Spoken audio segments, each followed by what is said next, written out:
I beg your name, too.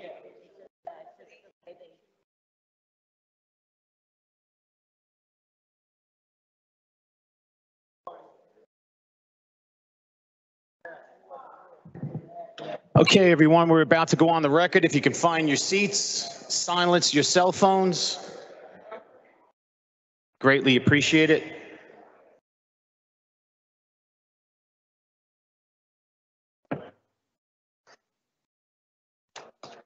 All righty.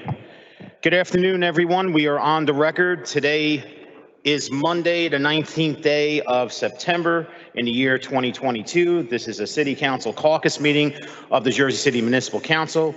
We had a scheduled 4 p.m. start. The clock on my cell phone is showing 4:04 p.m. May we have a roll call for the commencement of this meeting? Councilperson Ridley.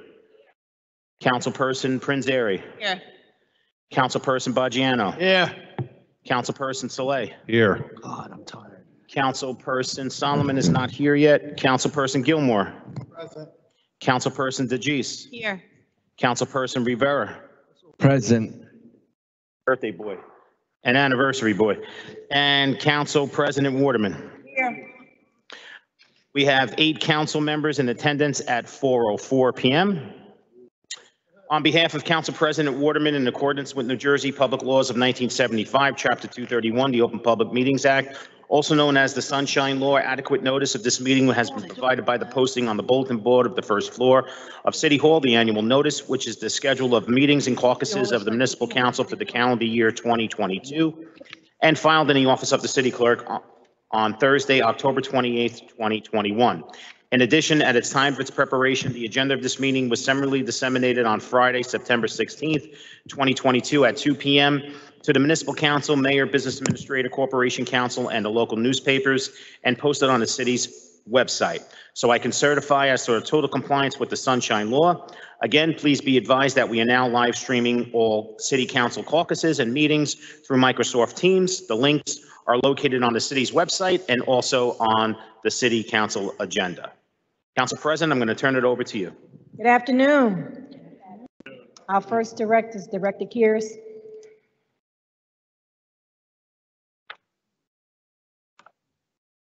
Good afternoon, President Waterman, members of the council. I'm here to speak on several items. First one is Resolution 22679, 10.13. This will award a contract to Millennium Communications to facilitate CCTV camera upgrades at the following locations, which were originally installed in 2009. Essex and Hudson Street, Morris Street and Hudson, and Sussex and Hudson. Total amount of the contract is $42,932.08. Any questions? Director Kears, what was that, the agenda number again? 22679, Thank you. 10.13. Next one, Director. 22686, 10.20. This resolution will authorize the award of a contract to Tony Sanchez Limited to provide parts and repairs for various DPW snow equipment. Total amount of the contract is $30,000. Questions? Next one, Director.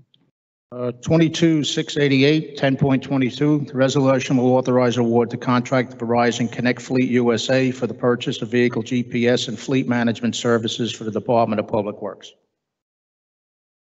Questions? Director. 22689, resolution will authorize the award of contract to 72 Hour LLC DBA National Auto Fleet Group for the purchase and delivery of 4 Ford cargo vans for the Department of Public Works Automotive Division. Total amount of the contract is $175,304.56, and it's covered through the DPW capital account. Any questions? Next one, Director. Resolution 22690. This resolution will authorize the award to WB Basin Company Incorporated to provide bottled water for citywide offices. Total amount of the contract is $75,000. Questions? Next one. And the last is 22691, 10.25. Resolution will authorize the award of a contract to Convergent Technologies, LLC, to provide equipment and maintenance to include off-hour emergency services for security equipment at the following locations: Jersey City Courthouse X-ray machine and metal detector, Mary Beth McLeod Center, 6 indoor analog dome cameras and 2 exterior Pelco PTZ cameras, City Hall X-ray machine and metal detector, City Hall Annex X-ray machine, main lobby, side entrance, Garrett metal detector, main lobby, side entrance. Total amount of the contract, $113,992. Any questions? Thank you, Director. Thank you very much. Director Shea? Right, wait, the other CCTVs are not all, what's the difference? Oh, go ahead, ask. It looks like all of them, are from this interlocal purchasing system. Is that correct? Which one are we talking about, Councilman? The last one? No, you spoke on 1013, but it looks like 11, 12, and 13 are all. Yes. Is that additional ones to these here? I don't have them on my list. Right, the shades, please. Yeah, Okay. Director Shea. Good evening, Council President, council members. The Department of Public Safety has 4 items on the agenda. The first one is 10.10, resolution number 22.676. It's a resolution authorizing the renewal of our shared services agreement with the Housing Authority, by which they can turn over to us funds given to them by the federal government for the safety of the Housing Authority in a total of $175,000. Questions? Next one. 10.11, that's resolution 22.677, is a resolution authorizing the award of a contract to Millennium Communications for purchasing and installing cameras on Claremont Street and MLK Drive under the same interlocal purchasing system for the Department of Public Safety, Division of Police. It's a total contract of $54,367, which includes the 4 stationary cameras and the hand-tilt zoom camera. Direct, what's the difference in, I guess, the difference in the cameras that's going on MLK versus the cameras that's, one is an upgrade and the other ones are new installations? Yeah, these are this particular one's a new installation. I believe Director Kearse's were an upgrade to existing cameras from 2009.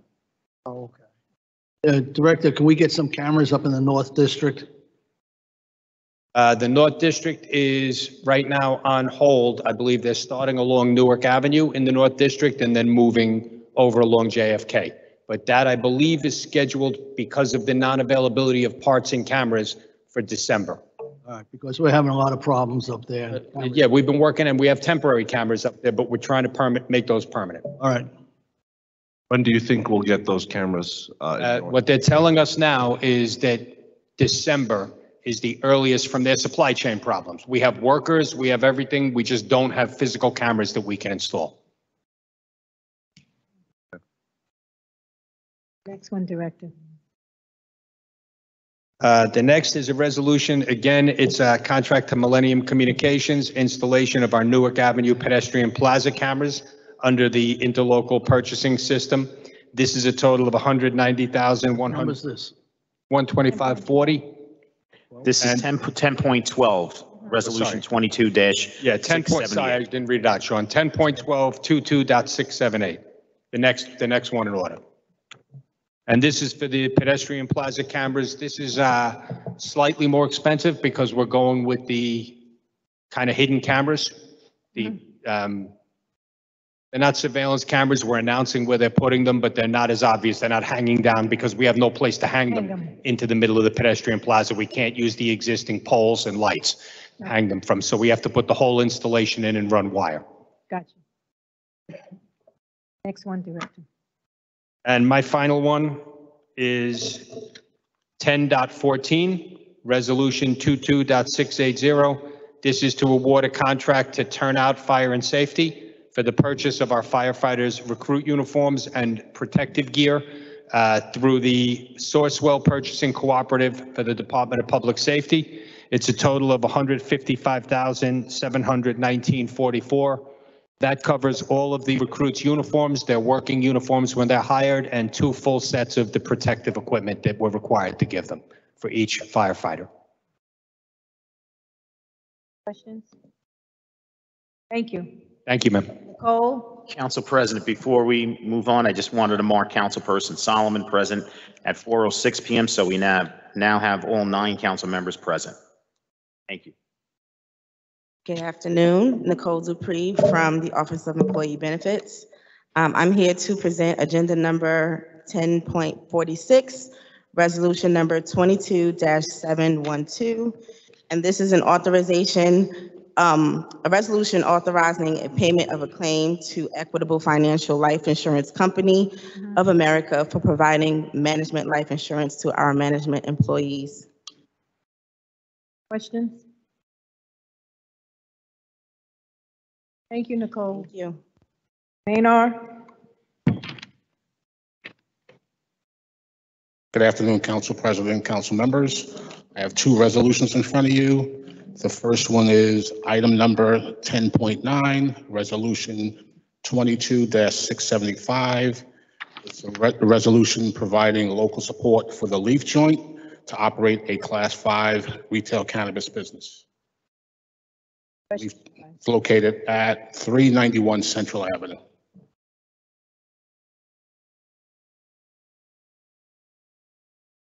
Okay, next one.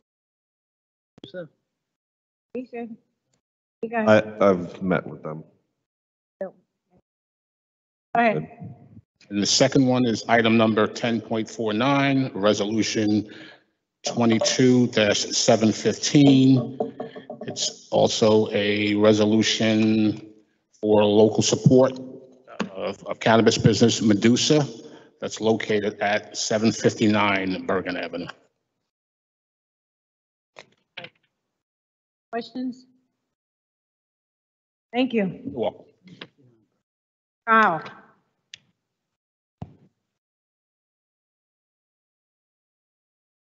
Good afternoon, council. So I have one resolution on the agenda, resolution 22-708, agenda number 10.42. It's a resolution of the city making application to the local finance board. So this is just a statutory requirement that we have to meet prior to amending and adopting the budget.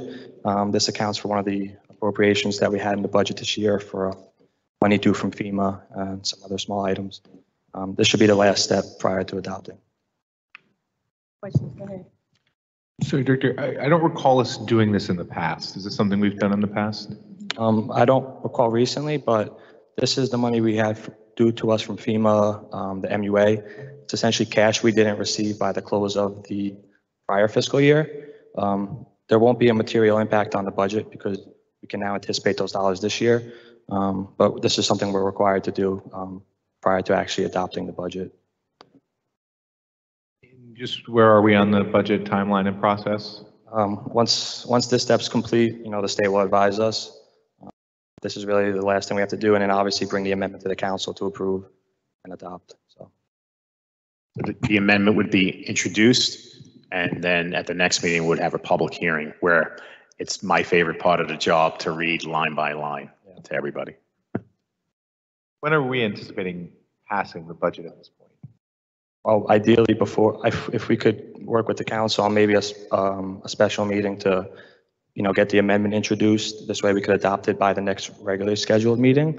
Like I said, we really don't have a definitive timeline to the state, gives us a definite answer on, when we'll get to the local finance board. Their next scheduled meeting is next month. They did give us some hope that we could get a special meeting with them as well to, speed up the process since we are so budget year. So, but we're at up to them. Can I make, sorry. John, can we meet special with the state so we can move forward? Yeah, I'll get certification from the. Our budget is always hold up because of the state, and Sure. we need the requirements for certain things. Yeah, I believe they're doing remote meetings now, so we might be able to get a special meeting through the state, and then we'll introduce the amendment and bring it back for the council's next scheduled meeting. So at least by the first October meeting, could we get it all done? Yeah, so as long as the state, if the council passes this resolution, we'll ask the state to have a special meeting prior to our October 1st, our first meeting in October. And then October, we'll have this pretty much, We'll have it all settled. and it'll be in our first meeting. Yeah. Okay. Can we circulate the proposed amendments among the council? Because obviously we're 9 months through the calendar year. And so if we see the circulated amendments and we have suggestions, we also want to further delay things. Sure. Yeah. Well, we have to submit it to the state for the recommendations and requirements anyway. So we're happy to share it with the council, and we can have feedback on that. Okay. Thank you. Thank you. Thanks, Kyle. Christine? Christine. Good afternoon, Council President, City Council. I have two resolutions before you. 10.7, which is Resolution 22-673, which is a resolution authorizing a location agreement with 888 Manor Cultural Center, LLC, allowing Jersey City to use the property owned by the licenser at 50 Day Street and 888 Newark Avenue in conjunction with the Jersey City Art and Studio Tour. And that's from September 29th through October 2nd. Any questions? Next one, Christine. The next one is 10.8, Resolution 22-674, which is a resolution authorizing the city to enter into indemnification agreements with those same property owners for the Jersey City Art and Studio Tour. Question? Thanks, Christine. Tanya?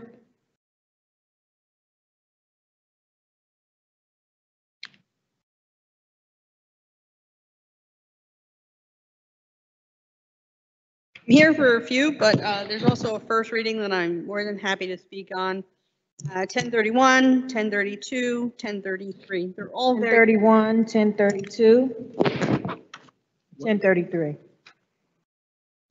1031 is just a resolution authorizing us to open the Grand Jersey redevelopment plan. Just for some background, we've been meeting on and off with Argent for a few years now. Maybe you do know, maybe you don't, but they've been meeting with the DEP in order to really kind of hash out what the water situation is supposed to be there. They're building a chamber for the CSO, and so it will most likely require a grid change. So in order to put the redevelopment plan through with that new grid change, this is the resolution authorizing us to start that process. The next thing you'll know, we'll come back with a redevelopment plan amendment to the planning board and then with you guys again. 1032, 242 Bay, also more colloquially known as the Gone Club. This is designating it as an area in need of rehabilitation. We went to the Historic Commission along with the planning board.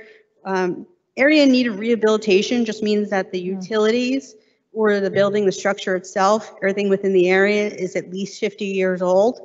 I actually think Commissioner Amatuza on the Historic Preservation Commission, I thought he made the most poignant statement when he said that what's really, I think, good about this is that the Gone Club needs a lot of rehabilitation. And this is a kind of great private-public partnership in order for us to put an RFP on it so it can be rehabilitated to the historic standards that it needs to be done and be repurposed for commercial use. It is historic zoning, so we will have to change it most likely to allow for commercial zoning. But moving with the plan forward, we're already working with the historic preservationists. They'll have to go to historic preservation just for the plan. And all of the standards will have to be met for that.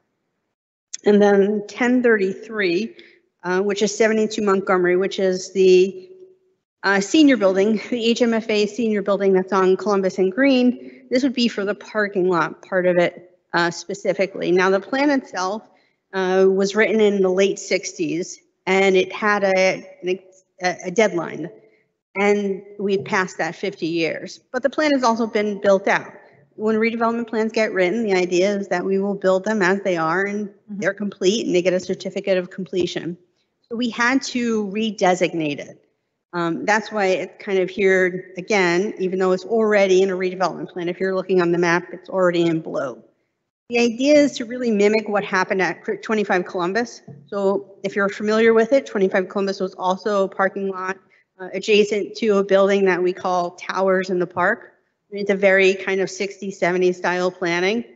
And it would be to build another building that would bring more street front frontage along Columbus and Green, kind of reactivate that space. Now, this designates it as an area in need of redevelopment with no condemnation. So there will be no eminent domain here. And it also, the resolution authorizes us to write a redevelopment plan for it. Within that redevelopment plan, we are supposed to abide by all of the ordinances that you guys have already put in place, which of course includes the inclusionary zoning. So anything that we write here for plan will effectuate the inclusionary zoning ordinance. And in this area, it's a 15% set aside. Those are the three resolutions that I have. There is a first reading that I kind of just saw. The applicant is here. If you need, I think, a little bit more information on it, I'm more than happy to kind of give you the 30,000 bird's eye view. That's 3.1. That's the corner bonus D provision within zone 3. So that allows for an extra 4 stories on top of the 2-story office bonus. But the provision of that, it's an extra 4 stories of commercial zoning. So that's really to incentivize more commercial zoning that could be hotel use. And what's a little bit different about this bonus is that it requires parking. It's probably maybe one of the first parking requirements in the plan. It's 1 space for every 1,000 square feet, and that parking can be used for public or private. So it can also be used as commercial parking for the square. Again, the applicant is here if you really have more questions about it. But again, that's the 30,000 kind of bird's eye view. Question, guy. No. You have questions, Rich? All right, You have questions? first reading on bonus for corner lots. We met with planning, the developer, and the community. Journal Square is seeing a lot of development, but Journal Square needs a more balanced approach for all residents. Journal Square needs parking for their businesses. These bonuses would give back to the community with parking and community space. So in other words, we met with everybody and we're getting what the community wants with the extra bonuses. Yes. Any more questions? All right, thank you, Tanya. Asia?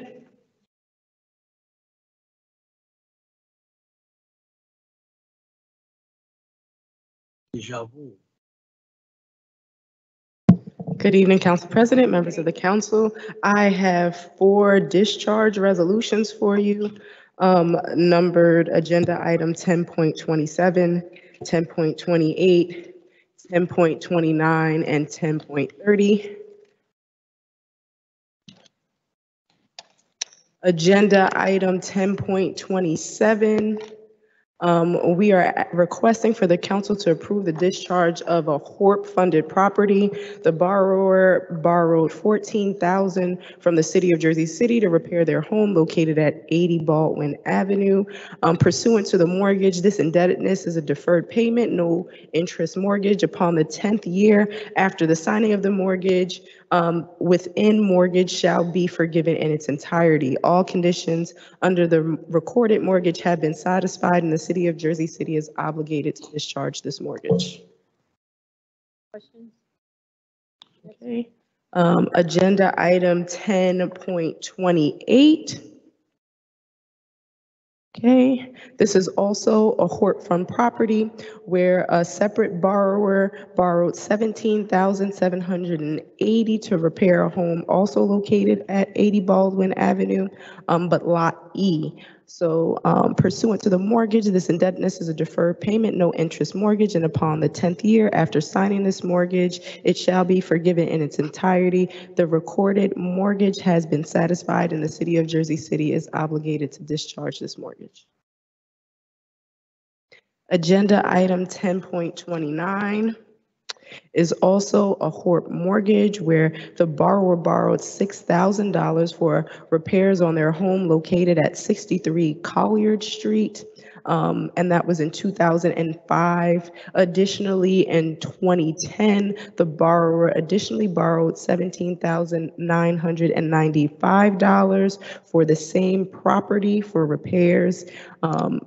Additionally, upon the fifth year after the signing of the mortgage, it shall be forgiven in its entirety. So all conditions under both of the recorded mortgages have been satisfied, and the city is obligated to discharge these two mortgages. Okay.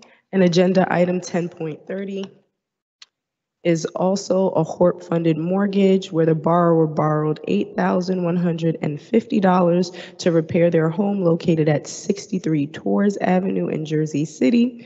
Pursuant to the mortgage, this indebtedness is a deferred no-interest mortgage, and upon the 10th year after signing the mortgage, it shall be forgiven in its entirety. All conditions under the recorded mortgage have been satisfied, and the city of Jersey City is obligated to discharge this mortgage.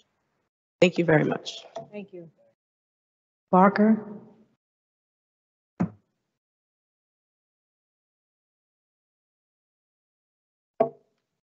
Hello, Council President, members of the council. Hello. Happy birthday, Councilman Rivera. Oh, snap. One day late. Birthdays up here.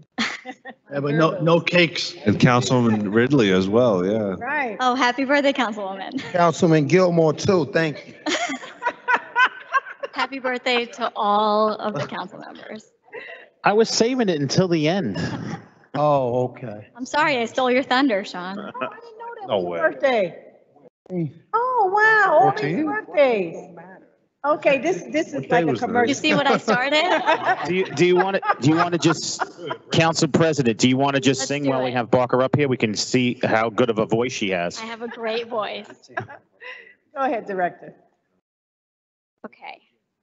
Yeah. I am presenting a few items for the Department of Infrastructure, starting with item 4.3, ordinance number 22-082. This is a second reading ordinance establishing reserved parking spaces at various locations throughout the city, in case there are any questions on the second reading ordinance. Any questions? 4.3. No? Okay. The next few items are for the Division of Architecture. They're resolutions, items 10.17 to 10.19, so I'll go through each one of them individually. 10.17, Resolution 22-683 is a resolution awarding a contract to Business Furnitures, Inc. for the purchase, delivery, and installation of office furniture for the Communipaw Library, referred here as the Johnston Avenue Library. This will be located at 100 Monitor Street. This was a state contractor, so it's in the amount of $109,531.44. We did not get quotes for this because this was through a co-op. The next item is 10.18, Resolution 22-684. This is a resolution awarding a contract to Tri-State Office Interiors for the purchase, delivery, and installation of a reception desk for the same project, the Communipaw Library at 100 Monitor Street. The amount is $23,949.60, and this was the lowest bid from 3 quotes that we received. Do you think it'll be quality or? Yes, I do. Okay. All right. We did also run all of these decisions by the Jersey City Public Library team to make sure it served all of their needs. And the last item is 10.19, Resolution 22-685. This is authorizing the award of a contract to Palmieri Furniture LLC for the purchase, delivery, and installation of new bookcases, also for the same project, Communipaw Library, 100 Monitor Street. The amount here is $112,849.76, and this was also the lowest bidder from 3 quotes that we received. And I'll just mention that relevant to all 3 of these resolutions for ordering furniture for this project, the council should already have voted on. If not, it should be at the next council meeting, an agreement with the Jersey City Public Library for reimbursement of the funds that the city is expending for all of this furniture. It'll be on the next meeting. I didn't see it, yeah. Yeah, that should be from the law department, so I'm not sure the status of that one. Okay, thank you. Thank Walker, you. can I, is Paul back? Paul is back. Paul Russo? Yep. All right. I want it with you, Paul Russo, and Jennifer. We got to sit down probably this week because the traffic is out of control. The closing of streets is out of control, and I understand you're basically in charge. And I'm getting numerous complaints, and so are the other council, some of the other council people. And we got to sit down and we have to work out something. Understood. I'll have my office reach out to Pam to set up a meeting for this week. And for the reference of all of the council members, I haven't sent anything official out yet, but we have officially reinstated utility coordination meetings, wherein the city is holding monthly meetings with the MUA, private contractors, and essentially any entity that is seeking to do work in the public right-of-way that would require a street closure, a road opening, sidewalk closure, parking removal, et cetera, to present to a team of review agents, which includes 6 or 7 agencies from the city, and they will not be issued permits for any moderate to major work without having gone through this process. So we had the first meeting last month. The second meeting is upcoming next month. I can send out the invite to the council administrator if any of you ever want to join or just sit in. But we suspended this process during the pandemic and have now reinstated it specifically to address the concern that you brought up, Councilman. All right, and another question. I understand from the mayor that we are hiring another person like John Tamboni to go around, especially on weekends with illegal work and construction being done, illegal closing of streets. Is that so? I'm not aware of that, but I haven't discussed with the mayor yet. That ATDC? What? Isn't that under Director Anicia? No, they said it's under Barker. He said it's under Barker. If it's enforcement, it likely would be under public safety, but I'll discuss with the mayor and the BA. Would you check, please, Barker? I will. Because it's out of control. The traffic, the streets closed, and people are just getting tired of it.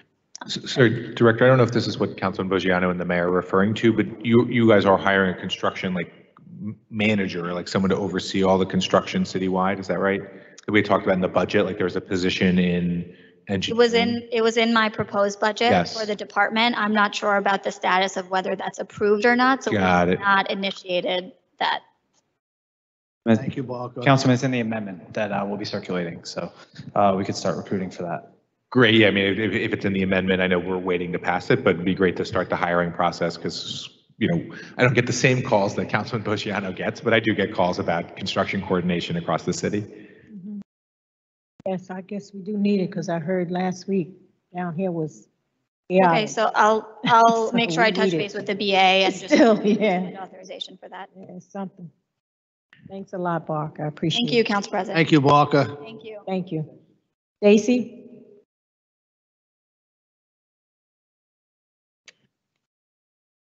Good afternoon. I'm here to present the 1034 resolution authorizing agreements among the City of Jersey City, Aero Farms, and the Jersey City Medical Center, allowing for assignment of rights and obligations for 2 Aero Farms to Jersey City Medical Center and setting terms for further collaboration. I prepped something for you. I apologize, last week I was out of the office and didn't know it actually made the agenda.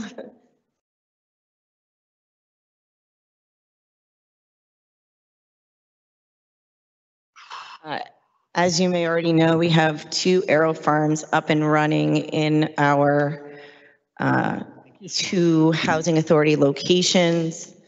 For those that haven't visited yet, feel free. We have Rosalind already at Curry Woods, and Rosalind, you can share so she can give you a tour, or James Chambers, who also works on that team, that can give you a tour. Our Marion person was unable to make it today. So I've presented this many times. This is the last of all of the pieces of the puzzle for Aero Farms data collection. As you know, we have been open since October of last year. Obviously, we took a little bit of a physical attendance hit during Omicron. We are now, weekly on site with workshops, athletic activities, and moving in order as we like. We've shared the goals for the first 3 years of the contract and beyond, obviously increasing consumption for fruits and vegetables. While we only grow vegetables, we integrate fruit into a lot of the nutrition education.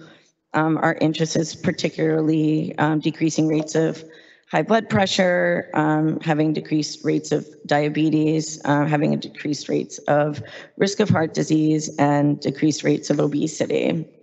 So what you see as part of the public health intervention, you've already approved the IBM contract, which is the MOU for IBM to hold data, the Aura Ring, which is a gift to those that choose to go through self monitoring Aero Farms. And so what I have up right now is the medical center.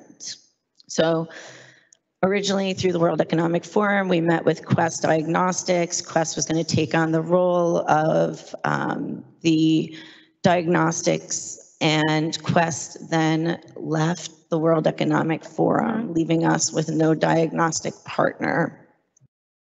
The medical center was really interested in having on-site Aero Farms, and we said that would be a great idea because they're already running some healthy food options connected with the pharmacy in Greenville, and they have a great interest to putting one up at Grand Street, which then would relieve the space that we don't have here at City Hall.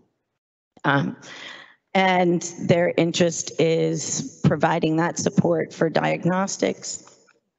And so when a resident completes the intake form and enrolls as a member of the Aero Farm, we basically hold their hand for a year. We give them greens every week. We give them tips and provide exercise classes, education. And we have been waiting for quite some time to do some baseline screening for those that are interested. So with your membership comes the ability to then get some diagnostics. So we have an interest from every 3 months having program participants be able to follow up with health screenings on site. So this is innovative health home programming with data collection. And we hope that those individuals stay into the program for 12 years. So what does that look like? The Jersey City diagnostic role.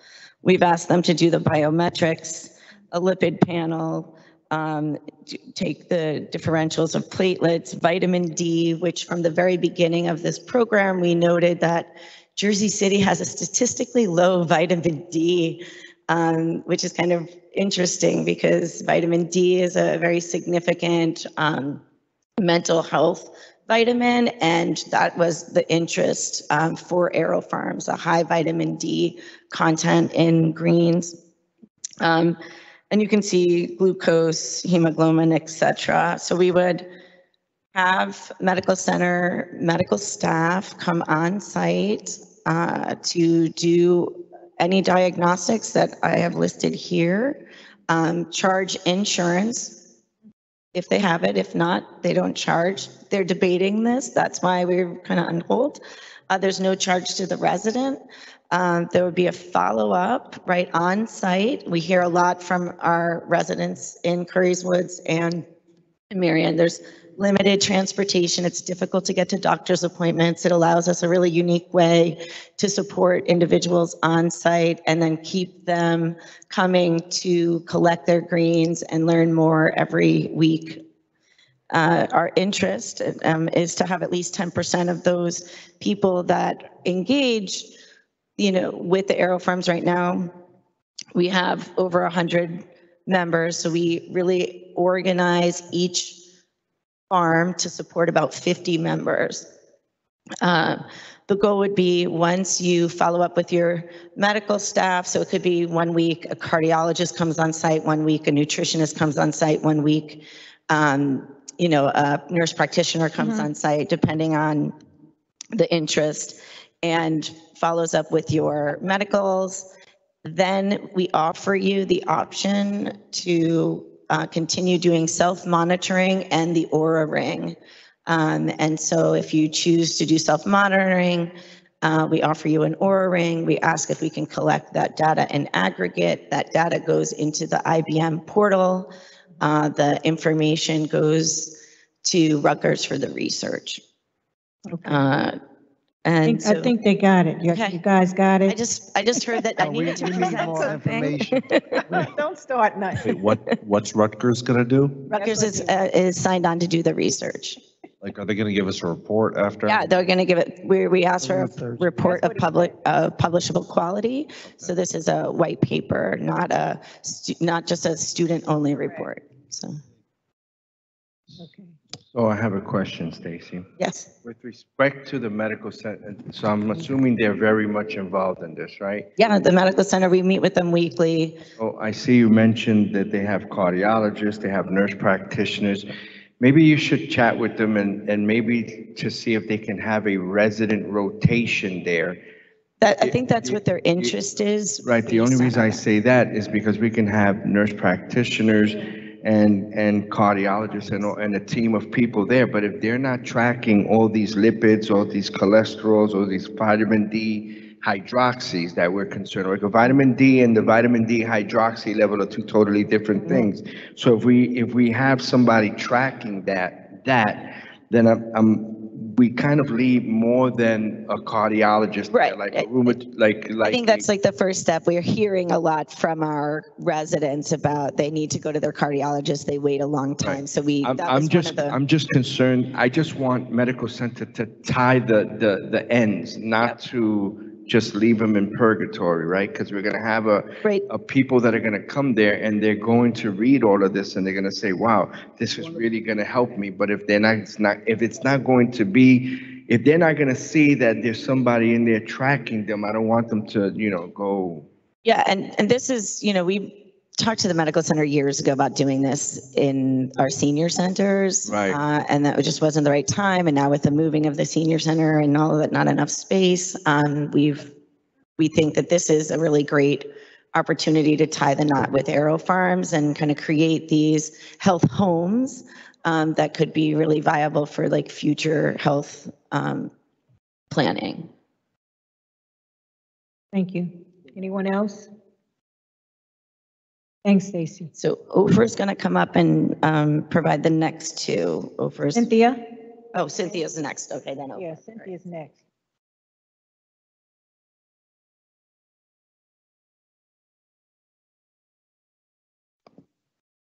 Good evening, Council President, members of the council. Good evening, Cynthia.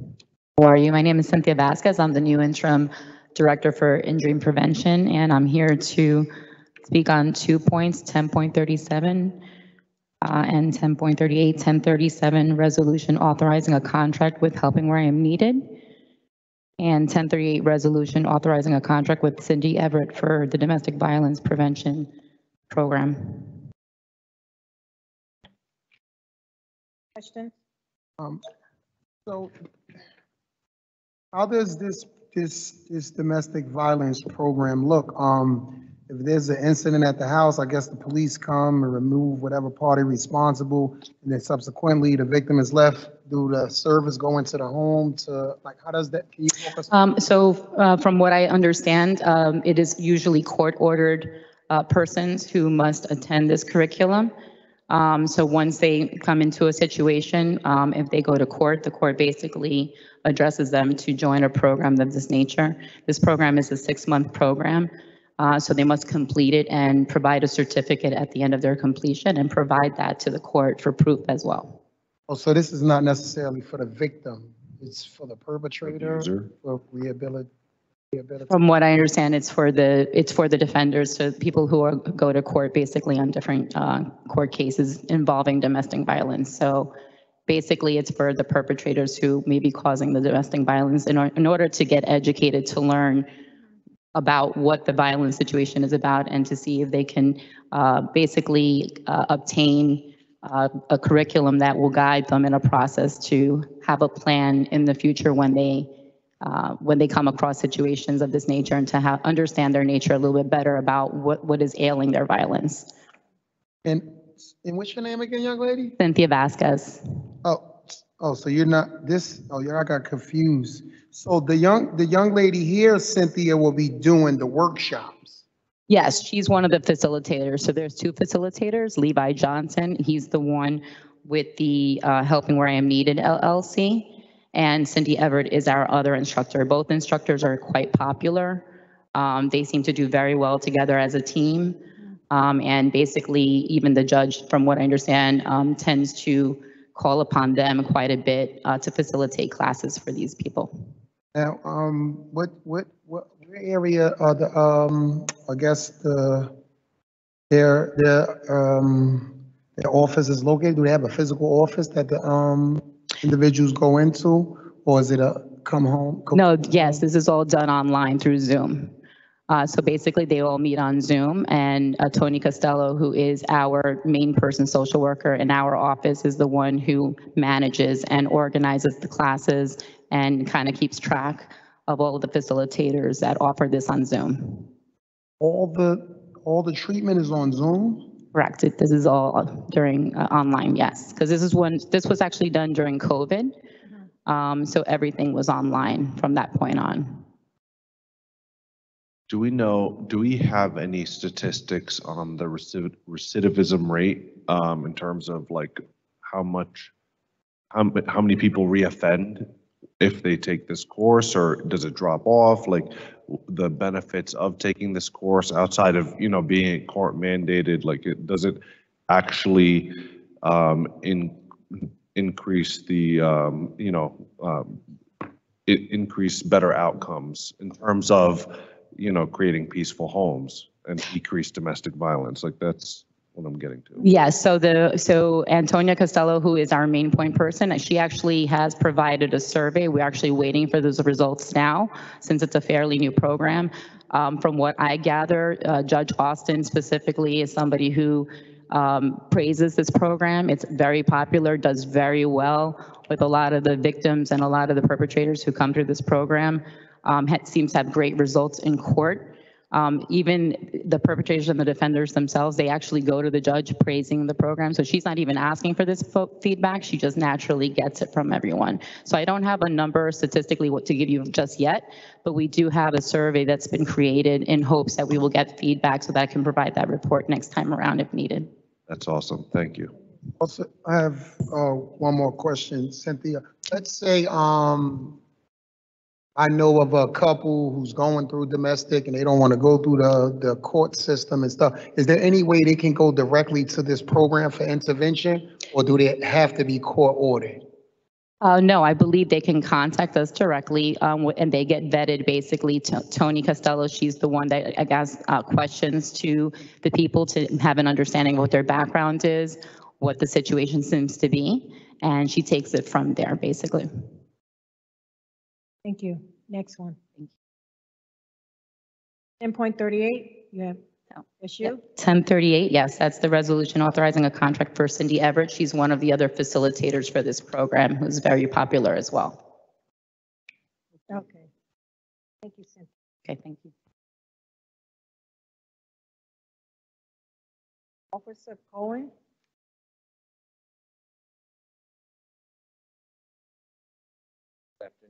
Good afternoon, Council President. Good afternoon. My name is Ofer Cohen. I am the Deputy Director. Could you raise your mic up? I'm the Deputy Director for HHS Food and Nutrition. I have two resolution items for you today. An agreement of Montclair State University and the City of Jersey City. No, 10.35. 10.35. Just tell us the number and we'll follow you, okay? 10.35, an agreement of Montclair State University and the City of Jersey City to provide education for Montclair State University dietetic internship students. Any questions? Next one.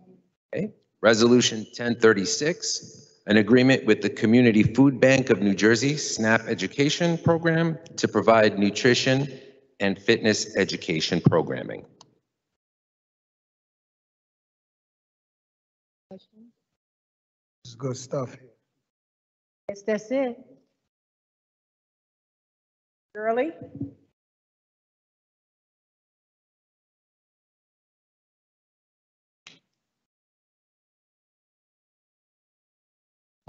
Good evening, Council President, council members. I am here on behalf of Treasury and Debt Management to introduce Agenda 10.6, Reso 22-672 for digital assurance certification. It is a software for tax. It is a tax compliance certification requirement for the bond issuance. Total contract is $30,000 10.6. at $2,500 per issuance. It'll be paid via partial payments.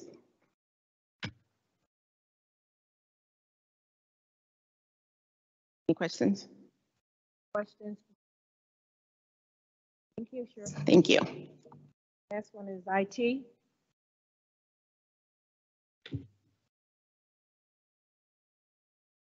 Good evening. Mr. President, members of the council, Division of IT has one resolution for this evening. It's 22-681. It is for the Go Pilot ticketing system, awarding the contract to York Telecom for the amount of $56,700. It's agenda number 10.15. Questions? I have a question, not related to this, but just related with respect to the internet service at, what is it, 2 Jackson Square, or what that currently office?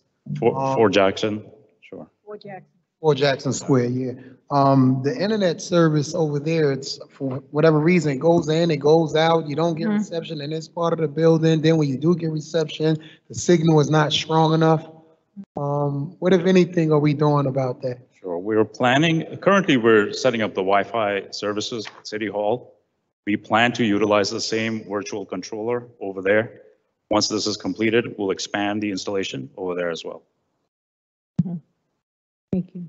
Thank you. Yeah, currently the internet service is only in the boardroom for Jackson. We'll expand it. Thanks. Thank you. Okay, Sean, you could take it from the top, but John, before we go there, I know when it comes to the budget, I know the council concern is based on the what is allotted for the hires, because some departments need staffing, and I know there was certain, monies allotted, and we just pretty much want to update on that process, because I know that was a concern with the process of hiring and the regular departments getting the staff that they need. Yep, sure. This is allotted in the budget. Yep, absolutely, Council President. So the amendment of the budget is based upon the feedback we received Correct. from the council members at the budget hearings. Correct. So when we supply that copy, and we'll have it out this week, it'll identify which allocations are funded for new hires and existing positions. And we'll circulate that to the directors as well, so they have an understanding of what they could reach out for. Thank you. Hey, Sean. Okay, taking it from the top. So item 3.1 was touched on earlier. Item 3.2, City Ordinance 22-086 is an ordinance of the Municipal Council of the City of Jersey City vacating Factory Street at the corner of Mercer Loop and Wayne Street. John, can I ask you why we're vacating it? And the people over there in that area want to know why. Sure, Councilman. Actually, I'm going to carry this item. We're waiting for an updated survey. Until we have the survey, we should carry it. But my understanding is that this asset's being used as parking right now. So it's more just to clean it up than to create anything new. But we're waiting for an updated survey, so we'll bring it back to the council.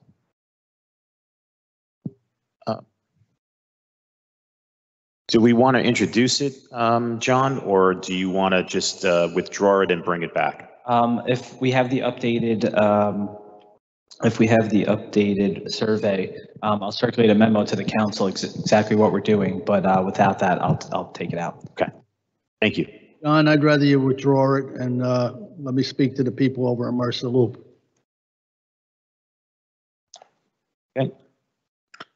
Our second reading ordinances, item 4.1, City Ordinance 22-080 is an ordinance of the Municipal Council amending the Journal Square 2060 redevelopment plan signage standards. Item 4.2, City Ordinance 22-081 is an ordinance supplementing Chapter 332, Vehicles and Traffic, Article 8, Permit Parking, amending Section 332-66, on-street resident, only permit parking zones to extend Zone 11 on various streets.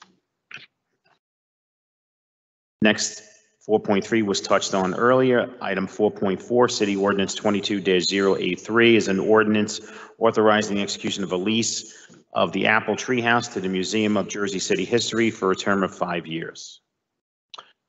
We will have a public hearing on the 2022-2023 Mcginley Square Special Improvement District assessment roll and budget, and then we'll have our public speakers. And moving on, any questions on petitions and communications, items 6.1 through 6.10? Any questions or comments on items 7, Office Communications 7.1 through 7.5? And we have our ROD 8.1, Report of Directors, and then we have our claims, and then on to our resolutions. First resolution, item 10.1, City Resolution 22-667 is a resolution to cancel tax sale certificate 2021-1351 and certificate 2021-1352, which were sold in error to refund the purchase of funds. Item 10.2, resolution.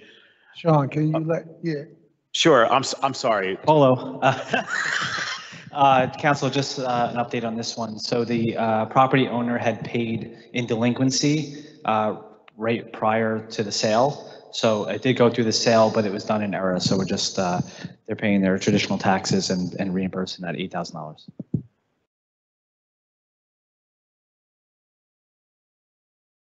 I apologize, BA, I didn't mean that. Just going quick.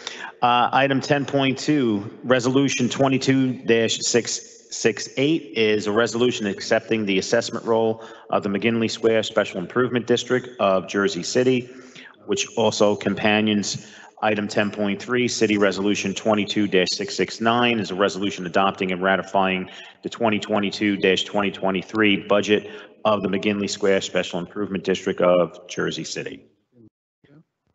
Next, we have item 10.4, City Resolution 22-670 is a resolution commemorating Carmen E. Baez on her retirement from my office.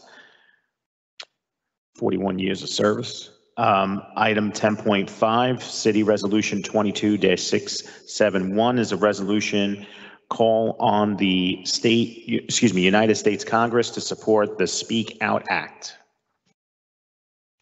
Items 10.6 through 10.15 were touched on earlier. Item 10.16, Resolution 22-682 is a resolution authorizing an agreement to reimburse the Jersey City Redevelopment Agency for provision of architectural services in connection with the Courthouse Park. Items 10.17 through 10.20 were touched on earlier. Item 10.21, Resolution 22-687 is a resolution authorizing the award of a contract to JD Truck Repair Corp. for the repairs of various city trucks for the Department of Public Works Division of Automotive Maintenance. Items 10.22 through 25 were touched on earlier. 10.26, Resolution 22-692 is a resolution rejecting all bids received by the City of Jersey City on July 28, 2022 to provide large black, we did cover that, didn't we? I apologize, that's my fault.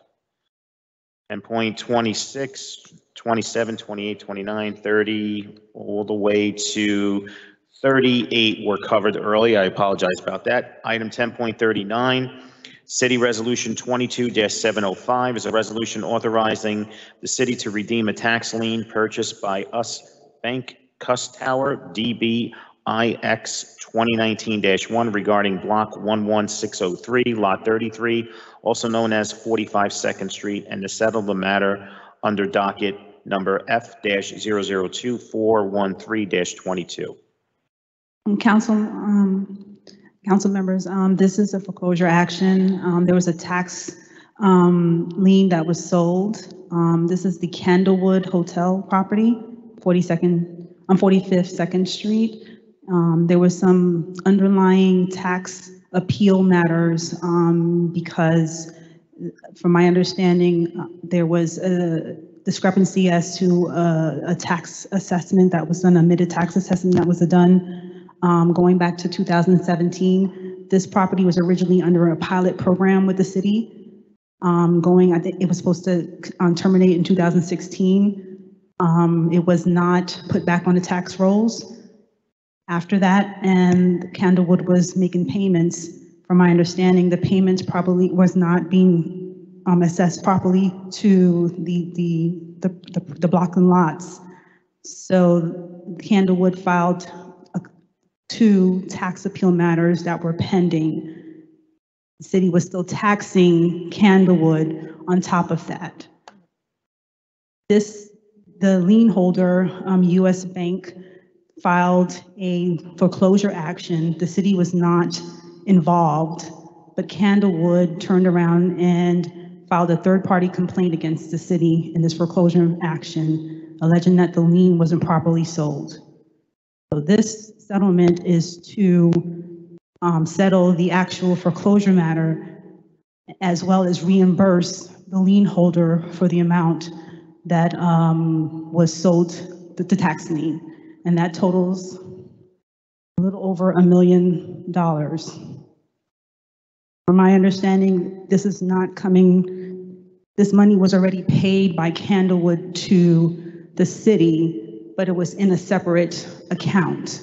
So it's actually would be credited towards the settlement amount. So it's not going to be something else that needs to be paid. It's already would be resolved by credits that was already paid in the account, but it just was not applied correctly.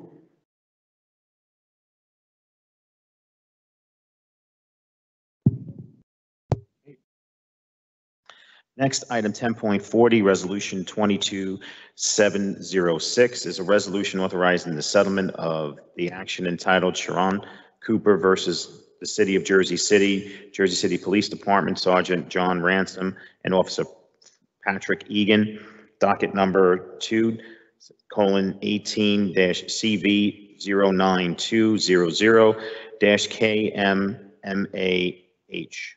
There was a memorandum sent to the council secretary earlier today. If there are any questions based on that, I'm happy to take them offline.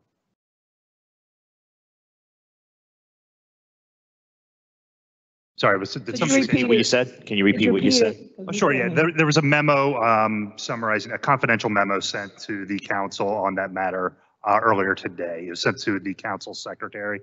If there are any questions after you review that, please feel free to reach out. I can answer them offline. I'd like to see that. Yeah. Okay, next, item 10.41, Resolution 22-707 is a resolution appointing Nadine Kilbru from part-time judge to full-time judge of the Jersey City Municipal Court. Council, we're just asking that you accept this resolution to bring the judge from part-time to full-time. Judge Kilbru has all of our support and honor. And this is, again, with the courts reopening, that we need expanded services. And I just got word today that we may be going back completely in person by November, December. Superior Court's looking at October. I don't want to speak for the state, but looks like by the end of the year, we'll be up and running again. So this is definitely good. Sorry. To the extent that it counts, the attorneys that I know that I speak to are very happy with Judge Kilbru, and will be pleased to see her on the bench full-time. Thank you. Okay, next, item 10.43, Resolution 22-709 is a resolution ratifying the award of professional service agreement with the law firm of Whipple Azzarello, LLC, to represent the City of Jersey City in various tort claim cases. Item 10.44, Resolution 22-710 is a resolution ratifying the award of professional service agreement with the law firm of Ronald P. Mondello, PC, to provide legal advice and counsel to the Jersey City Cannabis Control Board, excuse me. Item 10.45, Resolution 22-711 is a resolution authorizing the payment of a claim submitted by Ronald P. Mondello for providing professional legal services. Thank you, Sean. So, council, these two are both connected, 44 and 45. Attorney Mondello has specific specialties in the cannabis legislation. So we onboarded him. Once he reached 17,000, we're now asking for the resolution to pass a contract and to continue paying bills. We've been satisfied with the services. We talked to Maynard and the members of the Cannabis Board, and we wish to continue services with Mr. Mondello.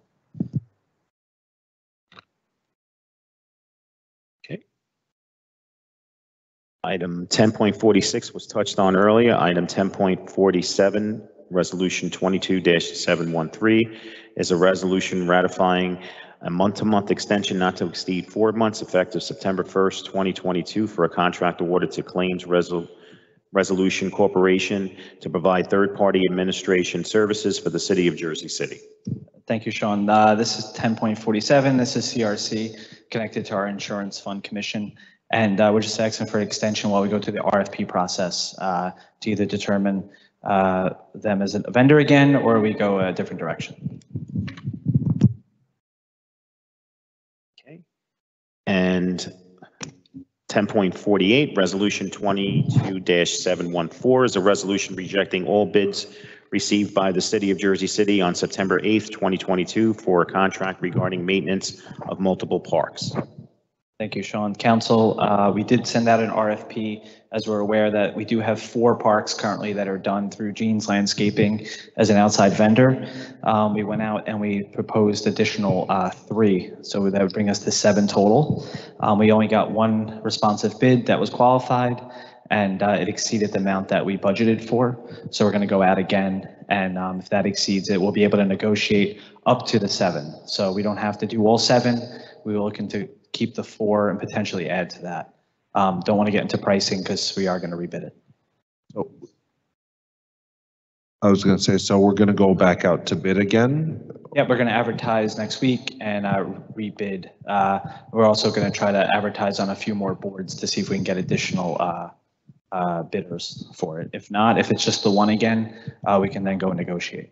Are we able to hire city employees to do this? I know that it's like, sometimes it's a mixed bag, but, I feel like $700,000 is a lot of money. Or yeah, I think we should talk offline just because there's a bid process going on, but. Okay, absolutely. Once we reject these, I'm happy to, if we have a closed session or just one-on-one, we could talk about it. Gotcha. Thank you. Any other questions? Okay, and our last resolution was touched on earlier. So with that being said, may I have a motion to adjourn? And motion. Before we do that, I apologize. I almost forgot again. So we have some special birthdays in the house. Some of them that already happened, but they're in this month. So, and they're all on the city council. So we have Councilperson Ridley, who celebrated her 12th birthday. No, I'm sorry. It's a very young lady up there. And we have Councilperson Gilmore, who celebrated his young birthday.